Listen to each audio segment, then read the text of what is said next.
So what do you need today? You need some fabric, and I recommend that you pre-wash your fabric. Normally I like to experiment and be able to tell my students what the consequences are of doing things one way versus another, but honestly I've never tried this style of stitching on fabric that hasn't been pre-washed. Part of it is that I invest so much time into these stitches that I want to be sure that if something shrinks, that it doesn't affect my stitches in a bad way. So I highly recommend pre-washing. I also recommend that you use a material that is it's heavier than something like a lawn or a voile, something lightweight. Quilting cotton is good. My favorite though is the Robert Kaufman Essex linen. It's got just a really nice feel to it, and it's a lot of fun to put stitches into this material. Now, when you've washed your Essex linen, you'll end up with material that has a bit of texture to it.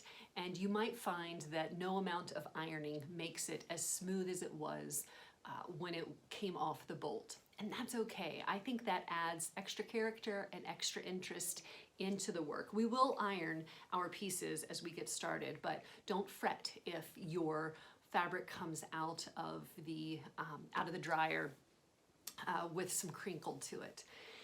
Now, you can line dry, you can sort of tumble dry for a little while, pull it out while it's still damp, and then hang it on the line, and you might decrease the amount of wrinkles that you get in your material. Another suggestion that I know of is to stitch, do a zigzag stitch along the edge so that you don't end up with a lot of these little, let's see, pull that back here, a lot of these little stringy things on the edge where the material frays. I don't take the time to do that. I just chuck it in and I wash a couple of yards together at a time. I don't usually wash longer than 1 yard. I guess you could, but I tend to have sort of 1 yard pieces that I throw in and wash and then put into the dryer. And I don't often use any detergent at all, or if I do, I'll use just a little bit of it because the fabric isn't really dirty. We just want it to go through the process of doing whatever amount of shrinkage it's going to do before we put our stitches into it. So today I'm going to be working exclusively with this linen, but like I said, a quilting cotton is just fine. Just be sure to put it in the wash. All right, along with fabric, you'll need some thread. And any kind of thread will do. I have done this stitching with pearl cotton down to, or up to, I should say, a size 5 in diameter. I have used 8 in the pearl cotton, and I've also used the 12 weight in the with this Aurifil thread. And my favorite so far is the 12 weight. And the reason that it's my favorite is that the stitches in the end are very visible. They're very noticeable because the 12 weight has that heavier, sort of thicker diameter to it. But it also travels through the fabric very nicely. It doesn't have a lot of resistance because it's not as big and wide as that 5 weight pearl or the 8 weight pearl. So my favorite is the Aurifil 12 weight. And I have a couple of colors here. In the big panel that I have in my dining room, I stitched with a variety of thread colors from the beginning. And what that meant was that no matter what I could get my hands on, it just fit right in because I had that variety throughout. You're welcome to just use one color through all of your work too. You just have to keep up with that spool. And this is a very mobile stitching technique, which I love. The only other handwork that I really like is hand quilting, and it can be kind of hard to package up a hand quilt and take it with you somewhere. It's big, it's bulky, if it's in the middle of summer it's hot, but this kind of work you can prepare pieces and take them with you, so it's very travel friendly. And you can see here are some of the red stitches that show up nicely in this napkin. Along with fabric and thread, you'll need a pair of scissors.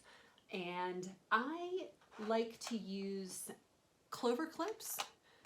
Today I'm also going to try this new to me product, the Sew Tights, which are magnet bars that that you can put on either side of your fabric to get the seams lined up so that you can stitch them. So I'm going to see how these work today.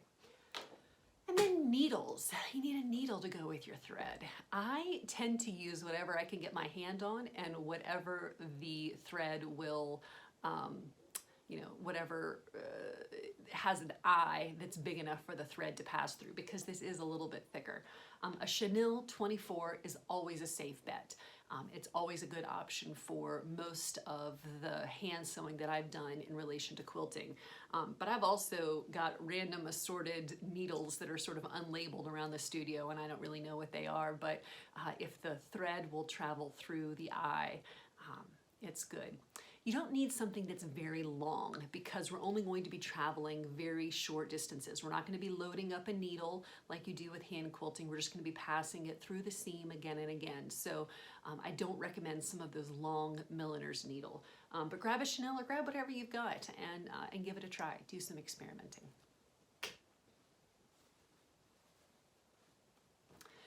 Oh, you'll probably also want to have a ruler and a rotary cutter, but I'm assuming that those are standard in your sewing space. So go ahead and put your hand on those.